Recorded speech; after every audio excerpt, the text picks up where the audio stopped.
सबसे पहले बात करेंगे चिनार ओपन गेम्स की। चिनार ओपन विंटर गेम्स 2023 आज से शुरू हो रहे हैं।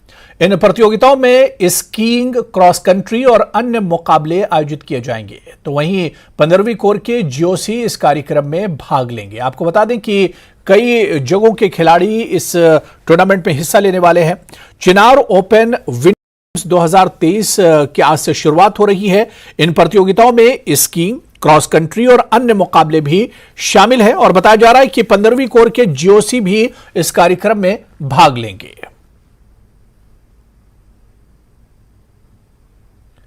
तो इसकी तैयारियां की गई थी और अब से कुछ देर बाद ही ये टूर्नामेंट शुरू होने वाला है, जिसे चिनार ओपन विंटर गेम्स टूर्नामेंट के नाम से जाना जाता है। हर साल ये प्रतियोगिताएं कराई जाती हैं।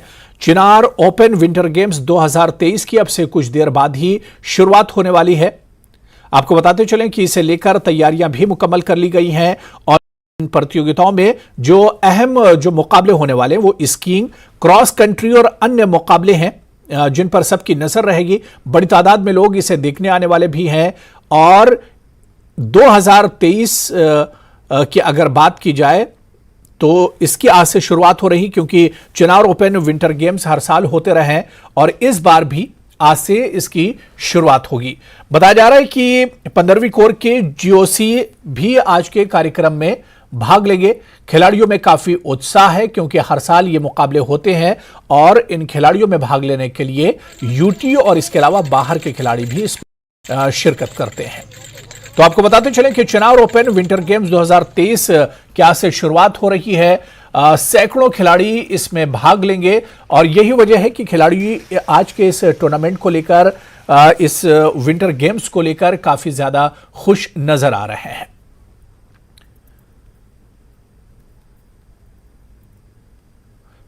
तो चिनार ओपन विंटर गेम्स 2023 की आज से शुरुआत हो रही है।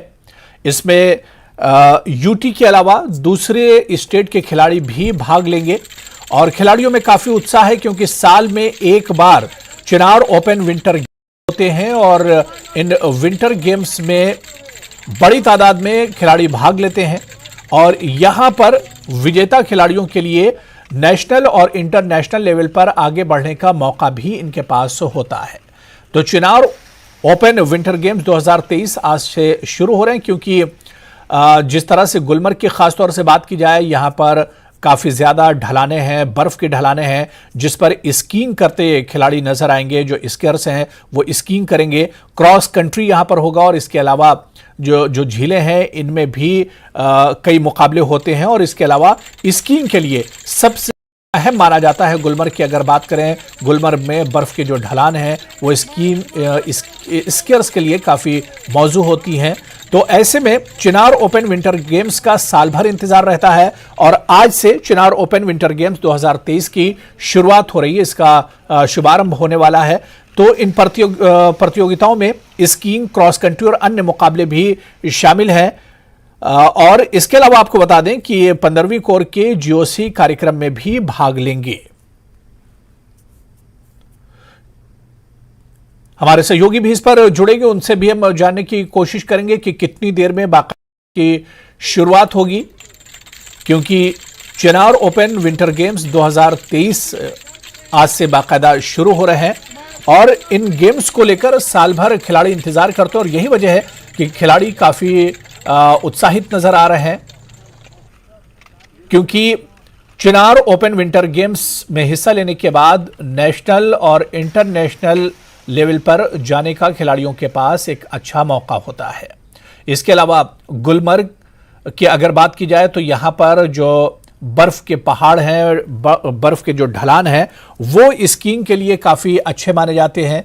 यहाँ पर दुनिया भर के जो स्कीयर्स हैं वो सर्दी के मौसम में आते हैं स्कीइंग करने के लिए और इसी वजह से जब विंटर गेम्स होते हैं तो इसमें बड़ी तादाद में यूटी और यूटी के अलावा दूसरे राज्यों के जो खिलाड़ी हैं वो इसमें भाग लेने के लिए पहुंचते हैं।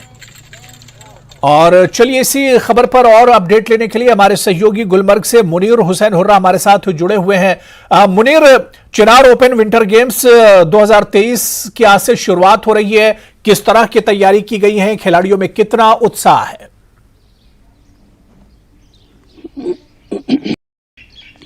देखिए हुरारा, जिस तरह हम गुलमर्ग की बात करें, क्योंकि विंटर गेम्स के लिए गुलमर्ग सबसे ज़्यादा मशहूर जगह है और अच्छी जगह है विंटर खेलों के लिए। और अगर इससे पहले भी खेलो इंडिया की बात करें, क्योंकि 3 एडिशंस जो है वो गुलमर्ग के खेले गए हैं। और अब फौज की अगर हम बात करें, क्योंकि चिनार कोर की अगर बात करें, चिनार कोर ने एक अच्छा स्टेप लिया है, क्योंकि जो कश्मीर के नौजवान हैं उनको विंटर गेम्स की तरफ रागिब करने के लिए, उन्हें बेहतर प्लेटफॉर्म फराहम करने के लिए, उनको इस शौक को बढ़ाने के लिए उन्होंने एक अच्छा कदम उठाया है, एक अच्छी पहल उठाई है कि गुलमर्ग के अंदर आज से वहां एक रोजा जो चिनार कोर का जो विंटर गेम्स है उन्होंने स्टार्ट किया है। उसमें एज ग्रुप है और 16 से यानी 21 साल तक जो एज ग्रुप बच्चों को वहां पे रजिस्टर किया गया है।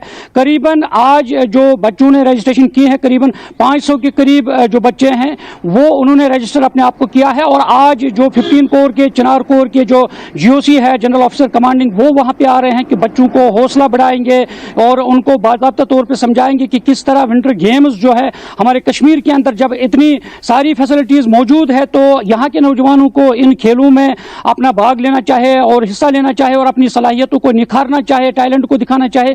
और जिस तरह हम गुलमर्ग की इन चोटियों की बात करें, इन्हीं स्लोप्स पे जो आरिफ खान है, वसीम अहमद भट्ट है और इसी तरह बहुत सारे स्कीयर्स जिन्होंने इंटरनेशनल लेवल, नेशनल लेवल पे उन्होंने कम्पीट किया है, मुकाबले में हिस्सा लिया है, ओलंपिक्स में हिस्सा लिया है। और इसके साथ साथ जो एक पहल फौज ने की है और इससे पहले जो सरकार की तरफ से हो रही थी, विंटर स्पोर्ट्स की तरफ से हो रही थी, स्पोर्ट्स काउंसिल की तरफ से जो पहल हो रही थी या टूरिज्म डिपार्टमेंट की तरफ से, अब फौज भी सामने आ रही है। फौज भी बच्चों को इस विंटर गेम्स को रागिब करने के लिए, उन्हें प्लेटफॉर्म फराहम करने के लिए, उन्हें जो मुख्तलिफ जराइम होते हैं उनसे हट के जो एक अच्छा रास्ता दिखाने के लिए फौज की कोशिश है, वो काफी सराहनीय है। हुरेरा, बिल्कुल मुनीर, कहा जाता है कि खासतौर से गुलमर्ग की अगर बात करें तो यहाँ के जो बर्फ के ढलान है वो दुनिया भर स्कीयर्स के बहुत पसंदीदा हैं। तो ऐसे में कहा जाता है कि जो खिलाड़ी इन विंटर गेम्स में हिस्सा लेंगे उनके लिए आगे चलकर नेशनल लेवल और फिर उसके बाद इंटरनेशनल लेवल पर जाने का बहुत अच्छा मौका रहता है। बिल्कुल बिल्कुल, आपने सही बात कही है हुरैरा जी, क्योंकि जिस तरह हम गुलमर्ग में हमने देखा है, क्योंकि गुलमर्ग सिर्फ जो स्पोर्ट्स काउंसिल सिर्फ से ही जरिए से ही यहाँ पे गेम्स नहीं, बल्कि मुख्तलिफ एडवेंचर स्पोर्ट्स एकेडमीज है, उनकी तरफ से मुख्तलिफ बच्चे जो हैं वो सिर्फ कश्मीर से नहीं आ रहे हैं, क्योंकि इंडियन इंस्टीट्यूट है वहाँ पे स्कीइंग और माउंटेनियरिंग का, और मुल्क भर से जो खिलाड़ी है, दुनिया जो आते हैं, फॉरेनर्स वहां पे गुलमर्ग में स्की करने के लिए आते हैं। और इससे एक बड़ा मजबूत पहलू जो कश्मीर के नौजवानों के लिए माना जाता है कि वो आगे चलकर, क्योंकि काफी सलाहियतें हैं अगर हम गुलमर्ग के आसपास के इलाके की बात करें, क्योंकि वहां से जो छोटे बच्चे हैं वहां से लेकर बड़ों तक जो लोग हैं वो स्कीइंग कर रहे हैं, स्की में महारत हासिल कर रहे हैं। और इसके साथ इससे जो फौज की तरफ से ये पहल उठाई जा रही है या मुख्तलिफ एकेडमीज है, उनसे वाकई तौर पर जो बच्चे हैं उनको एक अच्छा मौका मिलता है और अच्छा मौके की जो गनीमत उन्हें समझनी चाहिए, क्योंकि जब वो नेशनल लेवल, इंटरनेशनल लेवल पर जाते हैं, मुकाबले कर सकते हैं और मुख्तलिफ जगहों पे बच्चों की नुमाइंदगी की है। और ये एक अच्छा मौका है बच्चों को, क्योंकि विंटर गेम्स की तरफ रागिब करने के लिए एक अच्छी पहल मानी जाती है। हुरैरा, बिल्कुल मुनीर, कितना और इंतजार करना पड़ेगा, कितनी देर में बाकायदा इस चिनार ओपन विंटर गेम्स 2023 की बाकायदा शुरुआत होगी, और इसके अलावा कितनी बड़ी तादाद में खिलाड़ी यहां पर पहुंचे हैं और इनके लिए किस तरह की तैयारियां की गई हैं?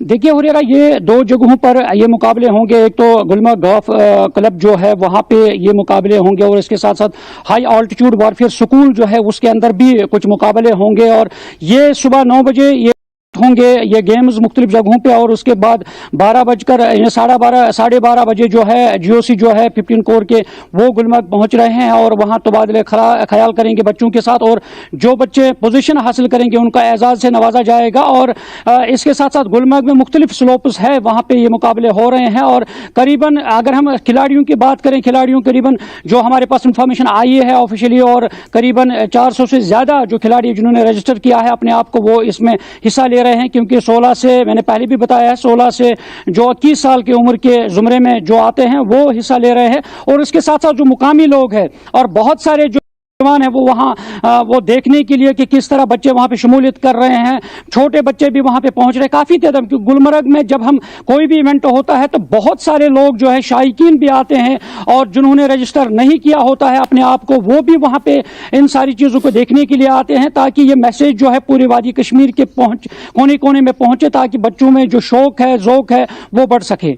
जी हुरैरा। बिल्कुल मुनीर, अभी तक तो गुलमर्ग को टूरिस्ट प्लेस के तौर पर जाना जाता था, बड़ी तादाद में टूरिस्ट यहां पर पहुंचते थे, लेकिन पिछले कुछ सालों से हम देख रहे हैं कि यहां पर स्पोर्ट्स को काफी ज्यादा बढ़ावा मिल रहा है। जिस तरह से खेलो इंडिया अभी हुए और उसके बाद चिनार ओपन विंटर गेम्स हो रहे हैं, तो इस तरह से अब गुलमर्ग या इस जैसे जो मकामात यूटी के हैं उन्हें अब स्पोर्ट्स में भी काफी ज्यादा बढ़ावा मिलता दिख रहा है।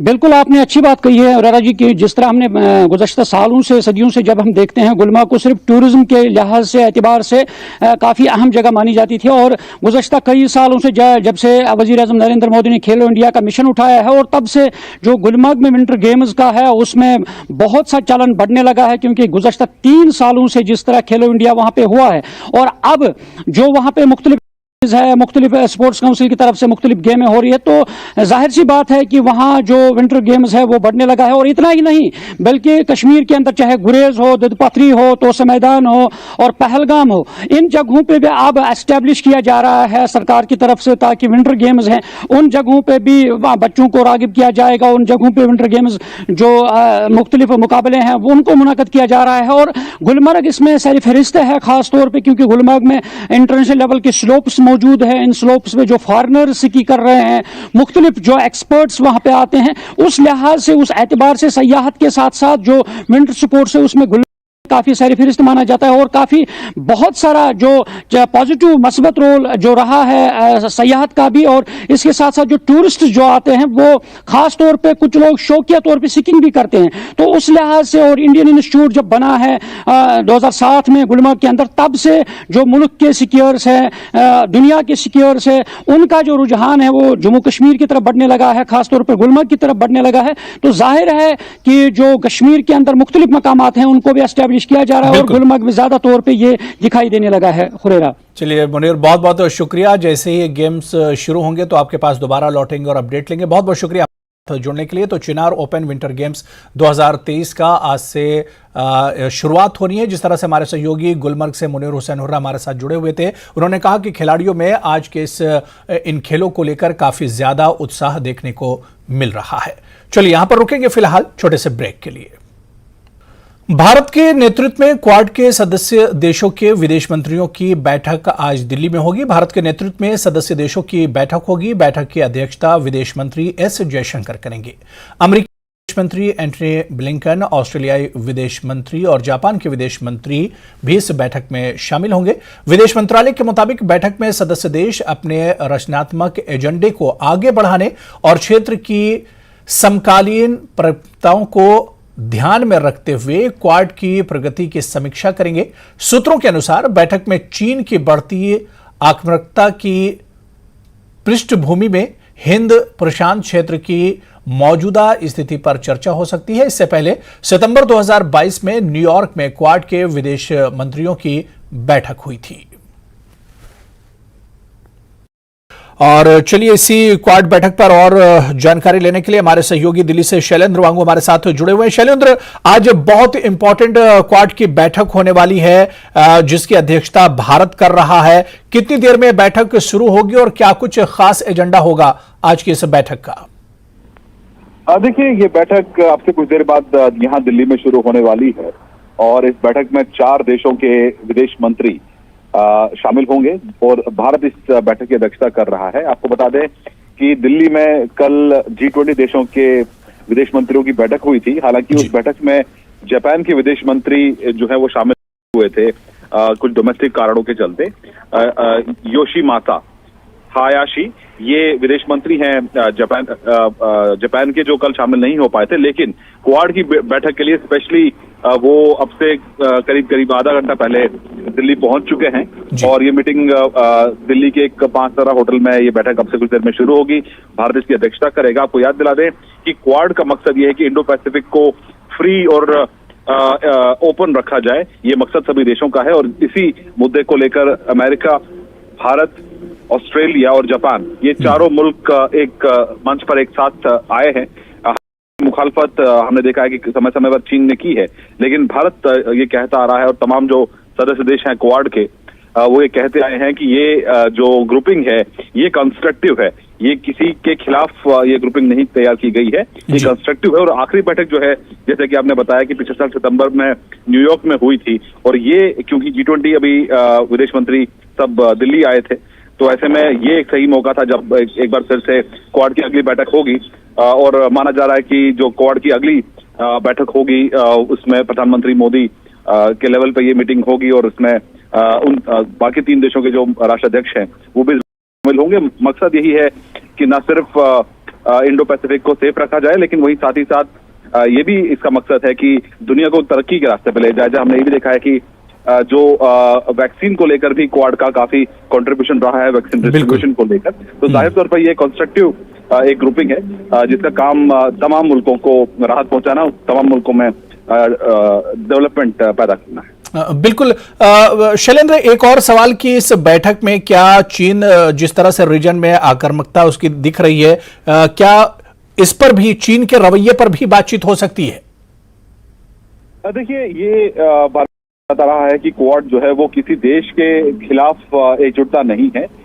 ये एक रूल बेस्ड ऑर्डर के को फॉलो करने को लेकर ये ग्रुपिंग तैयार की गई है। लेकिन इसमें अपडेट आपको ये भी बता दें कि कल जिस तरह से हमने देखा था कि इटली के प्रधानमंत्री मेलोनी कल भारत में थी और भारत में उनकी मुलाकात प्रधानमंत्री मोदी से हुई थी, जिसके बाद ये तय हुआ कि इंडो पैसिफिक को सुरक्षित रखने के लिए इटली भी योगदान देगा, और इटली और भारत के जो संबंध है उनको स्ट्रेटेजिक लेवल पे ले जाया जा रहा है। ये एक बड़ा कदम है। तो जाहिर तौर पर इंडो पैसिफिक को फ्री रखना, इंडो पैसिफिक को सेफ रखना, ओपन रखना सभी के लिए ये सभी कंट्रीज का मकसद है, और भारत इसमें एक की रोल कर रहा है। हालांकि चीन को लगातार आपत्ति रहती है इस तरह की बैठकों से, लेकिन जो ये तमाम देश है ये साफ कर चुके हैं कि जिस तरह से हमने कंस्ट्रक्टिव एजेंडा तैयार किया है, जिस तरह से हमने वैक्सीन मुहैया कराई है जिस वक्त दुनिया भर में वैक्सीन की कमी थी, तो ये जो ग्रुपिंग है इसका मेन मकसद जो है वो कंस्ट्रक्टिव है, ना कि किसी और मुल्क के खिलाफ। चलिए, बहुत बहुत शुक्रिया शैलेंद्र वांगू हमारे साथ जुड़ने के लिए, इस खबर पर अपडेट करने के लिए। तो भारत के नेतृत्व में क्वाड के सदस्य देशों की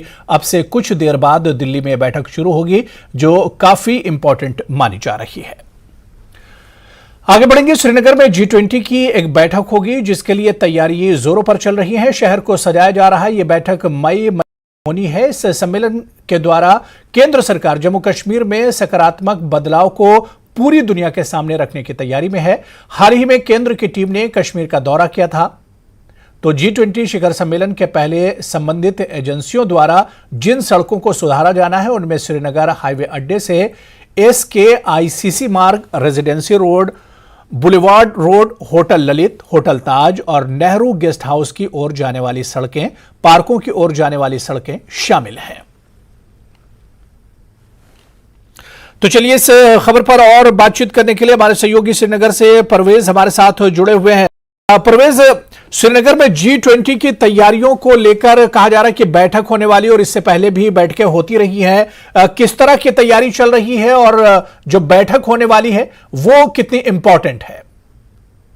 बिल्कुल है। सबसे पहले तो मैं आपको ये बता दूं कि ये जो G20 का एक समिट, यहाँ पे समिट की एक मीटिंग जो यहाँ पे होने जा रही है श्रीनगर में, ये श्रीनगर के लिए एक बहुत बड़ा एजाज है, क्योंकि कुछ एक यूटीज और स्टेट्स हैं जहाँ पे G20 की मीटिंग्स होंगी। ऐसे में जम्मू कश्मीर को, खास तौर से श्रीनगर शहर को भी ये एक चांस मिल रहा है कि वो भी पूरे देश के सामने अपना जो यहाँ पे का इंफ्रास्ट्रक्चर है वो रख पाए।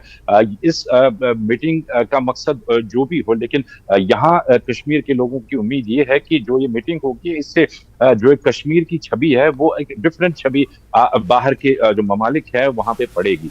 क्योंकि अगर हम बात करें, मोस्ट प्रोबेबली बताया जा रहा है कि कश्मीर के यहाँ पे टूरिज्म के हवाले से एक मीटिंग होगी, जिसमें तकरीबन 150 के करीब जो डेलीगेट्स हैं अलग अलग ममालिक से, वो इस मीटिंग में शामिल रहेंगे। और मौजू और फोकस जो है वो टूरिज्म ही रहेगा, क्योंकि टूरिज्म आपको पता है कि मेन यहाँ पे इकोनॉमी को बूस्ट करती है। तो इस वजह से टूरिज्म प्लेस में भी काफी खास तौर अगर हम बात करें श्रीनगर शहर को जाज़िब नजर बनाने के पिछले साल से ही जो है वो कोशिशें लगातार चल रही है। हमने देखा कि स्मार्ट सिटी प्रोजेक्ट के साथ साथ जो है जो लेन्स, पाइलेन्स, रोड्स, पार्क्स या फिर जो गार्डन्स वगैरह जो इस एरिया में सारे आते हैं उनको अपग्रेड किया जाता है, उनका उनका फेस लिफ्ट किया जा रहा है। और बिल्कुल जैसा आपने सही कहा कि एयरपोर्ट से SKICC और लाल चौक का जितना भी पोर्शन है जहां पे एक्सपेक्टेशंस हैं कि ये डेलीगेट्स जो है वो जाएंगे, उसको जाज़िब नजर बनाया जा रहा है। और काम अगर देखें तो शदोमत से चल रहा है और अथॉरिटीज का कहना है कि 23 अप्रैल तक ये काम सारे मुकम्मल कर दिए गए हैं। बताया जाता है कि शायद अप्रैल और मई के दरमियान। बिल्कुल परवेज, आपने देखा था कि हालिया दिनों सेंटर की एक टीम आई थी और उसने श्रीनगर का दौरा किया था, हालात का जायजा लिया था, तैयारियों का जायजा लिया था। तो कोई कमी कहीं पर ना रह जाए, इस वजह से बार बार इस तरह की बैठकें हो रही हैं। बिल्कुल हो रहा है, क्योंकि काफी अहम मीटिंग है और एक इंटरनेशनल लेवल के जो डेलीगेट्स हैं वो यहाँ पे आ रहे हैं। तो ऐसे में जरूरी है कि जो कश्मीर की छवि है, जो कश्मीर की जो ब्यूटी है उसको बाहर के डेलीगेट्स हैं उनके सामने इस तरह से पेश किया जाए ताकि जो टूरिज्म है उसको यहाँ पे बहुत ज्यादा प्रोत्साहन मिले। यहाँ पे हाल ही में जैसा आप भी बता रहे थे कि जो चीफ कोऑर्डिनेटर है G-Summit मीटिंग्स के, जो ऑल ओवर स्टेट्स और यूटीज कोऑर्डिनेट कर रहे हैं, हरीश वर्धन, वो अपनी टीम के साथ आए थे यहाँ पे, जिसमें यूनियन सेक्रेटरी फॉर टूरिज्म भी थे। और उन्होंने न सिर्फ श्रीनगर बल्कि गुलमर्ग का भी दौरा किया और भी कई जगहों पे वो गए और उन्होंने जो तैयारियां हैं उनका भी जायजा लिया और किस तरह की फैसिलिटीज उस दौरान यहाँ पे अवेलेबल रहनी चाहिए, किस तरह की सिक्योरिटी अरेंजमेंट्स रहने चाहिए, क्योंकि सिक्योरिटी भी एक प्राइम कंसर्न यहाँ पे नगर में रहता है। तो सिक्योरिटी रिव्यू के अरेंजमेंट्स भी उन्होंने लिए और किस तरह की अकोमोडेशन रहेगी इन डेलीगेट्स के लिए, कहां से इनको आना होगा, पूरा उन्होंने इस बात का जायजा लिया है, जिसके बाद वो मरकज जाके वो अपनी रिपोर्ट वहां पे फिर से पेश करेंगे। तो कुल मिला के देखिए तो कोशिश यही है कि जो ये मीटिंग जो पहली बार श्रीनगर होस्ट करने जा रही है, बल्कि हमारा देश भी पहली बार इस G20 समिट को होस्ट कर रहा है, तो श्रीनगर के लिए बहुत बड़े एजाज की बात है कि श्रीनगर, क्योंकि आपको मालूम ही होगा 2019 के बाद जो सिचुएशन यहाँ पे बनी, उसके बाद एक बड़ा मौका है श्रीनगर या जम्मू कश्मीर के लिए अपने आप को इंटरनेशनल फोरम पे एक डिफरेंट अवतार में पेश करने का। ये एक बहुत बड़ा इवेंट हो सकता है यहाँ कश्मीर की पूरी पिक्चर चेंज करने में। जी बिल्कुल परवेज, आपने बिल्कुल सही कहा कि G20 की जो बैठक होगी, इससे कश्मीर की जो तस्वीर है वो पूरी दुनिया में एक तरह से जाएगी। और इसके अलावा परवेज, ये भी माना जा रहा है कि जब G20 के डेलीगेशन, पूरी दुनिया के जो डेलीगेशन हैं, G20 कंट्रीज के जो डेलीगेशन है वो कश्मीर पहुंचेंगे, तो ऐसे में टूरिज्म को भी एक काफी ज्यादा बढ़ावा मिलेगा। बिल्कुल हेरारा, मेन फोकस जो इस समिट का है वो टूरिज्म पे ही रहेगा। देखिए हम जानते हैं कि जब से यहाँ पे मिलिटेंसी का आउटब्रेक हुआ आज से 30 साल पहले, उसके बाद से ही जब यहाँ फॉरेन टूरिस्ट का अबडक्शन हुआ था और उनकी किलिंग्स हुई थी, उसके बाद एक ट्रैवल एडवाइजरी जारी कर दी थी। फॉरेन कंट्रीज जितनी भी हैं उन्होंने ट्रैवल एडवाइजरी जारी कर दी थी, जिसमें अपने सिटीजन्स को बताया गया था कि वो कश्मीर का रुख ना करे। उसके बाद हमने देखा कि जो फॉरेन टूरिस्ट की अराइवल है वो यहाँ पे कश्मीर में काफी कम होगी, इनफैक्ट जीरो के करीब हो गई। और जो लोग यहाँ पे फॉरेन से आते थे वो अपनी रिस्क पे आते थे, उनकी सरकार उनके साथ नहीं रहती थी। तो ये एक बड़ा गेम चेंजर हो सकता है यहाँ पे, अगर जो बाहर के ये डेलीगेट्स आते हैं, अगर ये यहाँ पे सिचुएशन देखेंगे, हालात देखेंगे, हो सकता है एडवाइजरी अभी दी जा रही है काफी सारे देशों की तरफ से, उसको भी चेंज कर दिया जाए और बाकी जो फॉरेन कंट्रीज हैं वो अपने मुल्क के लोगों को ये कहें कि भाई अब कश्मीर जाना सेफ है, आप जा सकते हैं वहां पे। तो ये एक बहुत बड़ा गेम चेंजर हो सकता है, क्योंकि हमने देखा कि इंटरनेशनल टूरिज्म में काफी फॉल हुआ है जब से मिलिटेंसी ब्रेक हुई यहाँ पे, और जब से वो फॉरेन टूरिस्ट का अबडक्शन हुआ था 90s में यहाँ पे, उसके बाद काफी जो फॉरेन टूरिस्ट है उसका ग्राफ डाउन हो गया। ये एक ऐसा पहलू आ सकता है इस मीटिंग से कि जिससे अगर इस ट्रैवल एडवाइजरी पे जो फॉरेन कंट्रीज ने लगाई है, अगर इन डेलीगेट्स को लगता है कि यहाँ पे माहौल सुधर गया है, हो सकता है वो अपने हेड्स हैं उनको रिकमेंड करें कि अब इस ट्रैवल एडवाइस की जरूरत नहीं है, इस ट्रैवल एडवाइजरी को हटा जाए और उससे जो एक बार फिर से बूम होगा जो फॉरेन टूरिस्ट अराइवल था और यहाँ पे जिससे फॉरेन रेवेन्यू भी काफी आता था, तो एक बार उससे उसमें फिर से एक बूम होगा और यहाँ के लोगों के लिए वो बहुत ही फायदेमंद होगा। जी बिल्कुल परवेज, बहुत बहुत शुक्रिया। जाहिर सी बात है कि जम्मू कश्मीर, यूटी और खासतौर से श्रीनगर के लिए G20 की बैठक बहुत इंपॉर्टेंट है। बहुत बहुत शुक्रिया परवेज हमारे साथ इस खबर पर जुड़ने के लिए और तफसील बताने के लिए। तो श्रीनगर में G20 की बैठक होने वाली है। G20 की मीटिंग को लेकर पहले में ही एक बैठक होने वाली, क्योंकि मई के महीने में कहा जा रहा है कि G20 की होने वाली है, जिसमें G20 कंट्रीज के जो डेलीगेशंस हैं वो इसमें एक तरह से हिस्सा लेंगे। तो ये मीटिंग पूरे जम्मू कश्मीर के लिए और खासतौर से श्रीनगर के लिए काफी इंपॉर्टेंट मानी जा रही है। तो चलिए आज के एजेंडे में फिलहाल इतना ही। मुझे और पूरी टीम को इजाजत दीजिए। नमस्कार।